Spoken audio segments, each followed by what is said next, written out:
Hi guys, one last recording to go over the final component of the research project, and that is the PowerPoint presentation. So remember, we're using the same topic for the entire research project. So you're really moving from the proposal and annotated bibliography, which was kind of your first kind of steps at finding out about your project, your research, writing the argument paper, which was due on Sunday. And your argument paper is going to be really useful for you right now as you're moving into this final part, which is the PowerPoint presentation. So let's go over the guide and we'll see how the PowerPoint presentation is kind of based on the argument.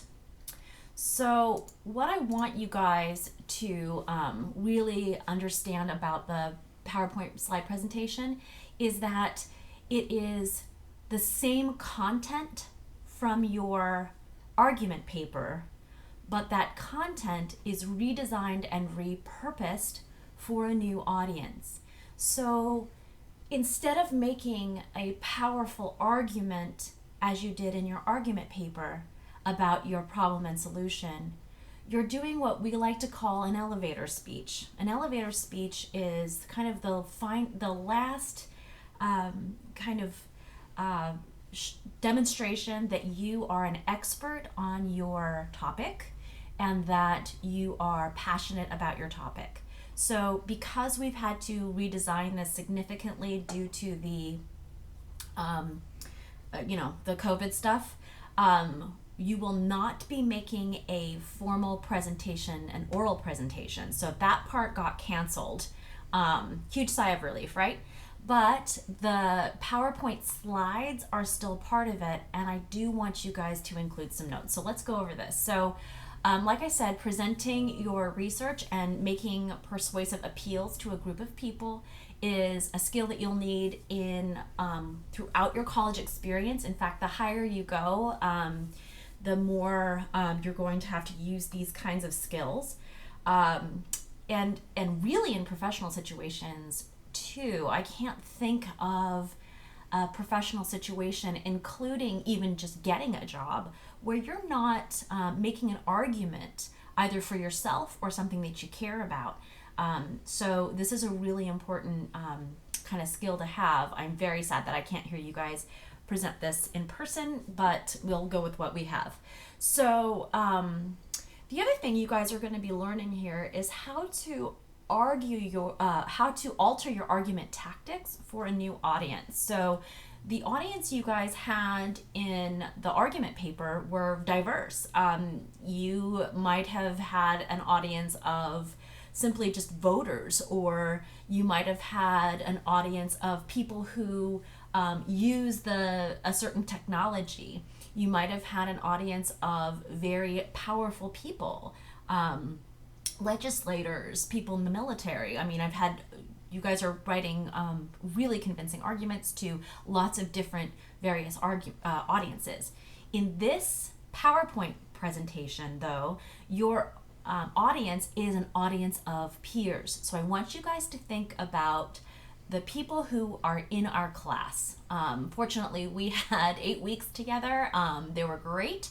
And I think if you guys just think about the interactions we had in class, in our small group work, who is there? What do they know? What questions do you think they have?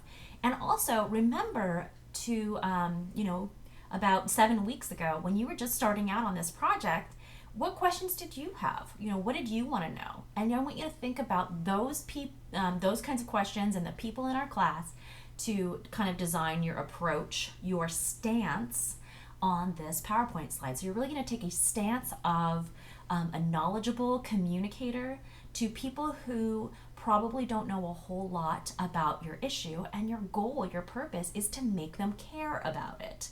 So let's see. So we have several textbook chapters that are going to be really helpful for you guys. I want you guys to definitely read chapter 33 in Everyone's an Author for just design in general. It gives you really good grounding in design principles, and chapter 35 for presentation principles.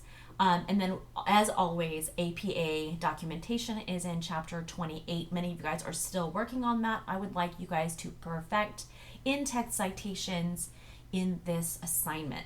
So I'm also going to create a second video that goes over good and bad slides.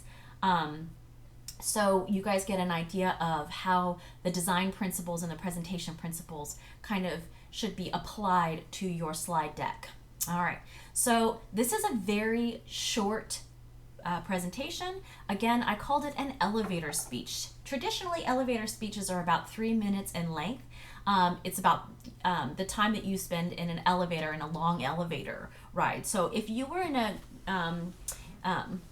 a group of people and you had to, in just the length of an elevator ride, we'll say to a very tall building, to explain everything about your topic that was important, and you had to kind of convince them to get on board with your call for action, what would you tell them? So you only have 5 slides here, and so in 5 slides versus the 3 minutes, what would you tell them in those 5 slides that is really going to make an impact?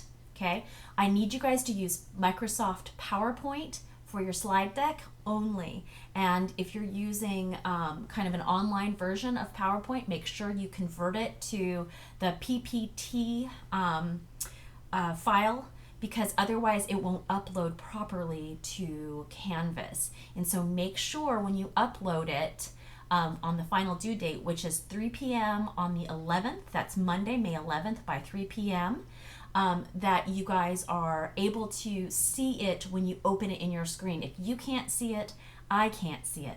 And so give yourself plenty of time on the 11th to make sure that it's opening correctly. Slide decks that don't open correctly will receive a 0. And it's really up to you guys to figure this out. I know you guys can do it.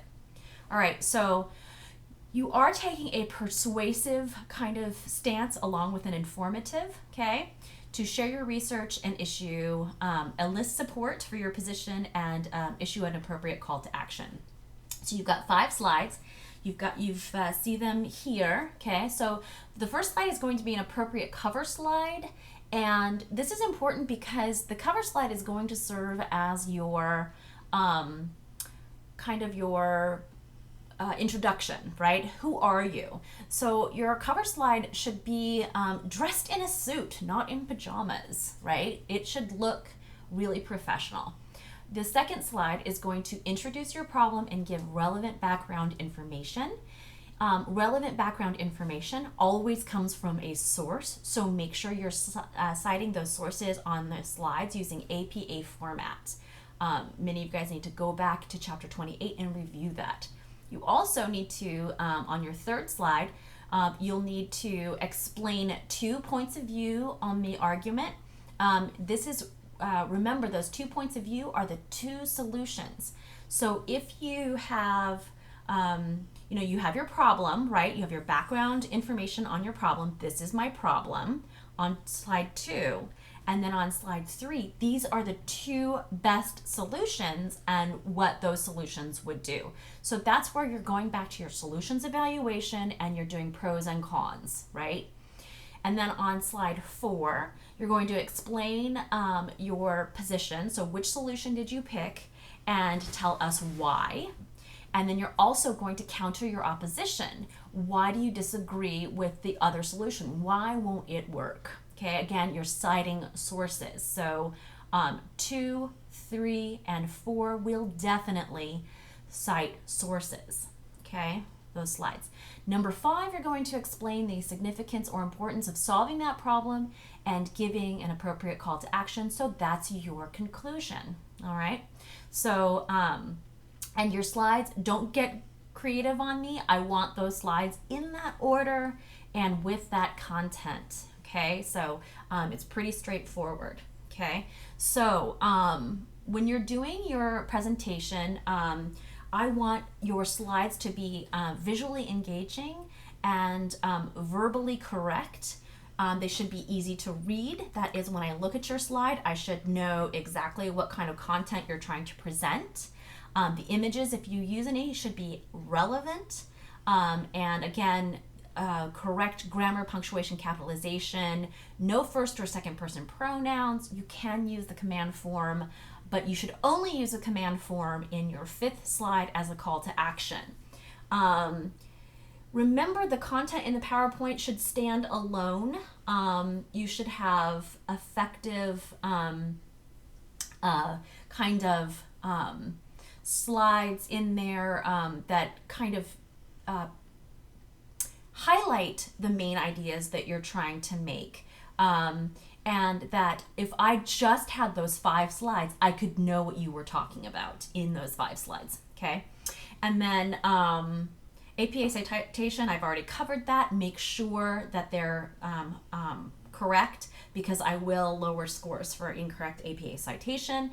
And then do not cut and paste from your argument paper. Your argument paper forms the content, but in terms of the information, where you're getting your information from, but you're repurposing and you're representing that content so that it makes sense in this new format. Okay, so PowerPoint has its own rules. We'll talk about that in the next video, and this will be really important for you. Okay, so one more note. Okay, this is very important. All right, so it's 5 slides, right, that are specified here, right? These are the 5 slides. Don't get creative. However, in all of your slides, I want you to include notes with your explanation of the ideas. So those notes, you'll probably have about a paragraph that's giving what you would have said about the information on the slide. Okay, this is super, super important. So in addition, each one of your slides will have about a paragraph, maybe not quite a paragraph for slide number 1, but definitely I want to see like clear explanation for these slides about the content you have included on each slide. Okay, so those notes are really important. Please do not forget those. Okay, once again, and as always, this one is only worth 100 points, but those are a good 100 points. You cannot get an A without doing a good job on your PowerPoint or without turning it in. Again, remember, kind of click through, make sure you have your a good idea of the way I'm grading this, and presenter provides coherent notes for each slide is right there under coherence, and that's going to be really, really important. Okay, so email me with questions after you've watched this video, and I hope this was helpful.